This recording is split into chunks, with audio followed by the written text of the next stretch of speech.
এই মুহূর্তে বাংলাদেশের সমস্যা কি, রাজনৈতিক না অর্থনৈতিক? মোটা দাগে বলা যায় রাজনৈতিক নয়, অর্থনৈতিক সংকটই বাংলাদেশকে কাবু করতে চলেছে।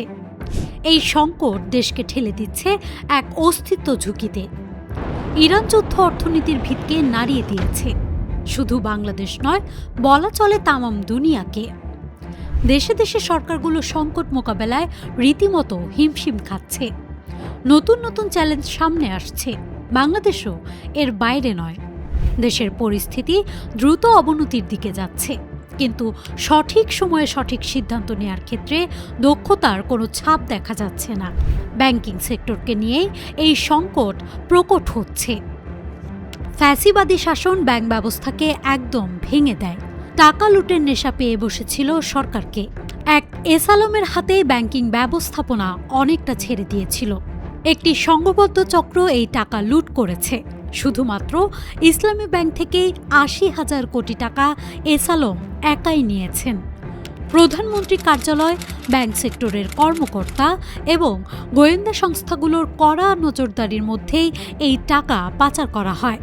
টপ 10 নামের এক ভুয়া প্রতিষ্ঠানের মাধ্যমে হাজার হাজার কোটি টাকা সরানোর উদ্যোগ তদন্তে ধরা পড়েছে। সর্বশেষ এই অ্যাকাউন্টে ৫৭০ কোটি টাকা সরিয়ে নেয়ার একটি প্রচেষ্টা অন্তর্বর্তী জামানায় ব্যর্থ হয়েছে। বিষয়টি গড়িয়েছিল আদালতেও। শেষ পর্যন্ত এই টাকা জব্দ করা হয়। অনেকেই লুটের টাকার উপর ভাগ বসিয়েছেন, হঠাৎ বড়লোক হয়েছেন। যেমনটা হয়েছিলেন ক্ষমতাচ্যুত প্রধানমন্ত্রীর একজন পিয়নও। তিনি নিজেই বলেছিলেন পিয়ন ৪০০ কোটি টাকার মালিক হয়েছে। হেলিকপ্টার ছাড়া চলে না, বিদেশে অনেক সম্পদের পাহাড় গড়েছেন। এখন তারা মহা আনন্দেই আছেন। কখনো সিঙ্গাপুর, কখনো দুবাই, কখনো দিল্লি, আবার কখনো লন্ডন, আমেরিকা ও কানাডায় ঘুরে বেড়াচ্ছেন।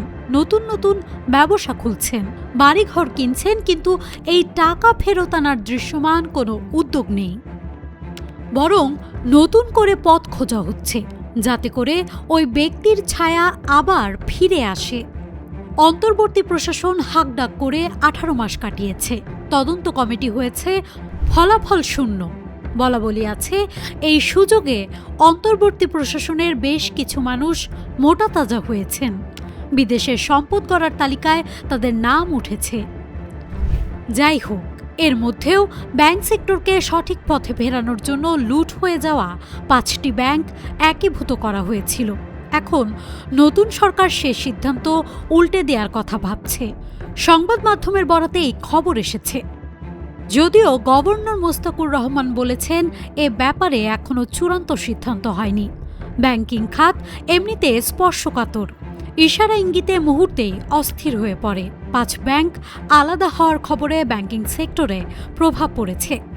৩ কোটি গ্রাহকের ইসলামী ব্যাংকে ইতোমধ্যেই টাকা তোলার প্রবণতা লক্ষ্য করা যাচ্ছে, যা কিনা উদ্বেগজনক। ৫ই আগস্টের পরিবর্তনের পর প্রায় ৫,০০০ লোকের চাকরি চলে গিয়েছিল ইসলামী ব্যাংক থেকে। এদেরকে আবার ফিরিয়ে আনার নানা তৎপরতা এখন স্পষ্ট। তারাই গভর্নর আহসান এইচ মনসুরকে মব তৈরি করে পদত্যাগ করতে বাধ্য করেছিল। এই ৫,০০০ লোকের মধ্যে বেশিরভাগই ছিল অঞ্চলভিত্তিক।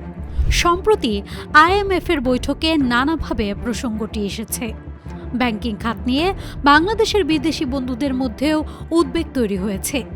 শনিবার এক কূটনৈতিক আড্ডায় এমনটাই জানা গেল। একজন পশ্চিমা কূটনীতিক সরাসরি বললেন, ব্যাংকিং খাতে শৃঙ্খলা ফিরিয়ে না আনলে বাংলাদেশের অস্থিরতা বাড়বে।